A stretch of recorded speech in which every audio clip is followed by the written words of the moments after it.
क्या अयोध्या बाबरी मस्जिद राम जन्मभूमि के फैसले की समीक्षा हो सकती है?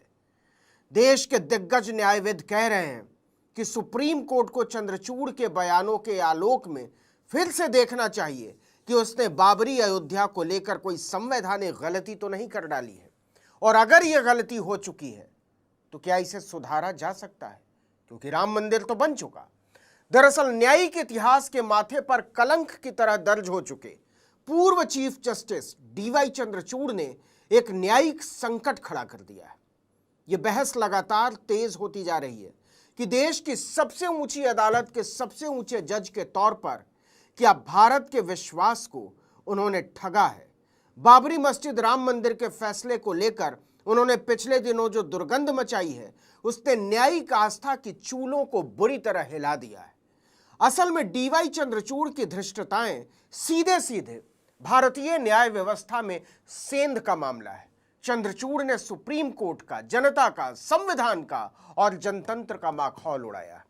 कट्टरपंथी सत्ता की कठपुतली की तरह भारत की सर्वोच्च अदालत में बैठकर उन्होंने ऐसा इंसाफ गढ़ा है जिस पर सिर्फ अंगुलियां ही नहीं उठ रही हैं, अब उसे बदलने की भी मांग उठ रही है।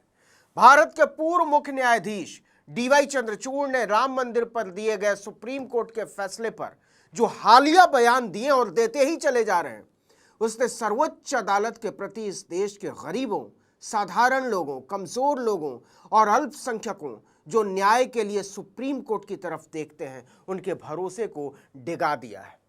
इसे देखते हुए मशहूर न्यायविद प्रोफेसर मोहन जी गोपाल ने कहा है कि डीवाई चंद्रचूड़ के बयान ने राम मंदिर पर दिए गए सुप्रीम कोर्ट के फैसले के खिलाफ क्यूरेटिव पिटीशन दाखिल करने का पुख्ता आधार दे दिया है। चंद्रचूड़ के बयान के बाद अब फैसले को चुनौती दी जानी चाहिए। इस फैसले पर भारतीय न्याय व्यवस्था पहले से ही बटी हुई है। आम लोगों का एक बड़ा समूह मान रहा था कि इंसाफ नहीं हुआ है।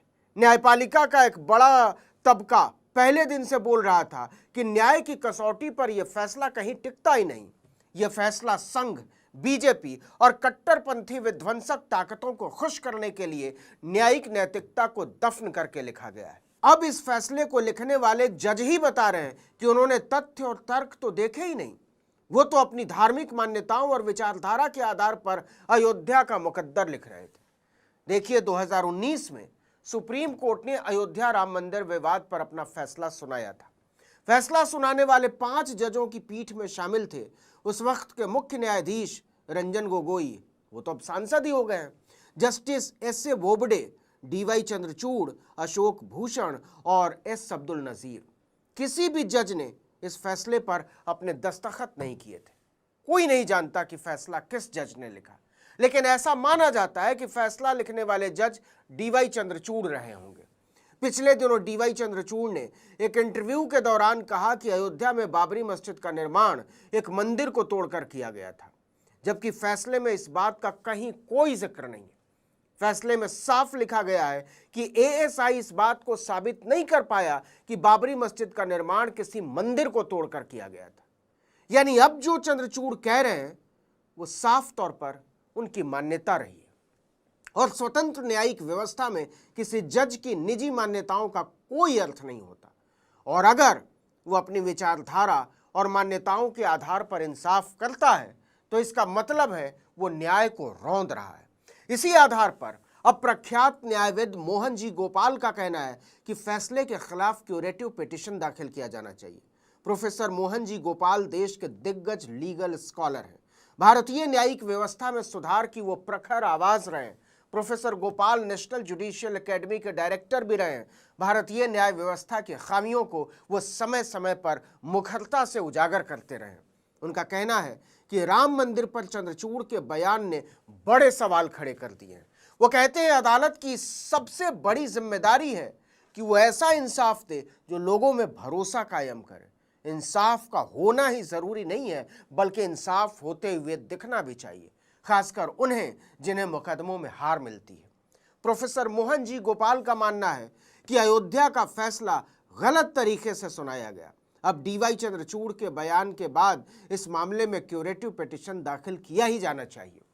यहाँ आपको याद दिलाना जरूरी है कि राम मंदिर विवाद मामले में सुप्रीम कोर्ट ने 9 नवंबर 2019 को अपना अंतिम फैसला सुनाया था और इसके फौरन बाद इस फैसले के खिलाफ कुल 18 रिव्यू पिटीशन यानी पुनर्विचार याचिकाएं दायर की गई थी। दिसंबर 2019 में उन सभी याचिकाओं को सिर्फ एक दिन में इन चैम्बर सुनवाई करके खारिज कर दिया गया। इसके बाद इस फैसले के खिलाफ पुनर्विचार का रास्ता लगभग बंद हो गया। अब इस फैसले के खिलाफ केवल और केवल क्यूरेटिव पिटीशन दाखिल करने का अंतिम विकल्प बचा है। यह सुप्रीम कोर्ट के किसी भी फैसले के खिलाफ जाने का आखिरी उपाय है। प्रोफेसर मोहन जी गोपाल का कहना है कि राम मंदिर को लेकर जो फैसला दिया गया है वो बिल्कुल ही मनगढ़ंत और अतार्किक है। वो फैसला संदिग्ध है, इसमें धार्मिक मान्यताओं की पुष्टि की गई है। वो कहते हैं कि मैं जजों से अपील करता हूं कि जब वो किसी बेंच में रहते हैं तो अपनी विचारधारा को लेकर पारदर्शी रहें। हमारी न्यायिक व्यवस्था में हर विचारधारा के जज हैं, यह बिल्कुल स्वाभाविक है। हम सिर्फ ये चाहते हैं कि जज जिम्मेदार रहें, ईमानदार रहें और पारदर्शी रहें। अगर चंद्रचूड़ को लगता था कि राम मंदिर विवाद में उनकी विचारधारा आड़े आ रही है, उनका झुकाव एक खास वर्ग की मान्यताओं के पक्ष में था, तो उन्हें मामले से खुद को अलग कर लेना चाहिए था। अब डीवाई चंद्रचूड़ भारत के मुख्य न्यायाधीश के पद से रिटायर होने के बाद अपनी विचारधारा का सार्वजनिक प्रदर्शन कर रहे हैं। इसने राम मंदिर पर आए उनके फैसले को संदेहों के घेरे में डाल दिया है। प्रोफेसर मोहन गोपाल इन्हीं आधारों पर क्यूरेटिव पिटीशन डालने की बात कर रहे हैं, लेकिन ये इतना आसान भी नहीं रहने वाला है। क्यूरेटिव पिटीशन स्वीकार होना बहुत मुश्किल है, नामुमकिन से थोड़ा ही कम। इसका प्रावधान संविधान में है ही नहीं। 2002 के एक फैसले के बाद इसका प्रावधान किया गया था। यह बहुत ही दुर्लभ मामलों में स्वीकार की जाती है।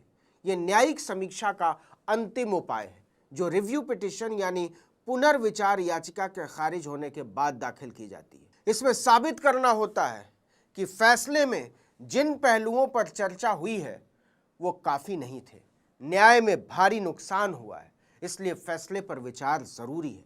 क्यूरेटिव पिटीशन सुप्रीम कोर्ट के 3 सबसे वरिष्ठ जजों और जिन जजों ने मामले में फैसला सुनाया है उनके सामने रखी जाती है। इसमें पक्षपात और न्याय के उल्लंघन जैसे मुद्दे उठाए जाते हैं। देश के दिग्गज वकील ही इसकी कोशिश भी कर सकते हैं।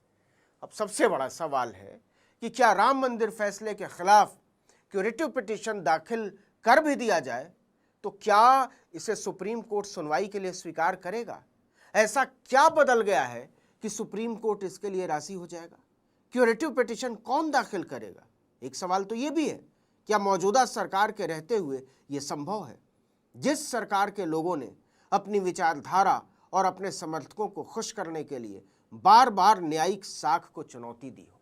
और इससे भी बड़ी बात, मान लीजिए क्यूरेटिव पिटीशन स्वीकार हो भी गई और सुप्रीम कोर्ट ने मान भी लिया कि फैसले में चूक हुई है और सुधार की गुंजाइश है, तो उसकी भरपाई कैसे होगी? राम मंदिर तो बन चुका है।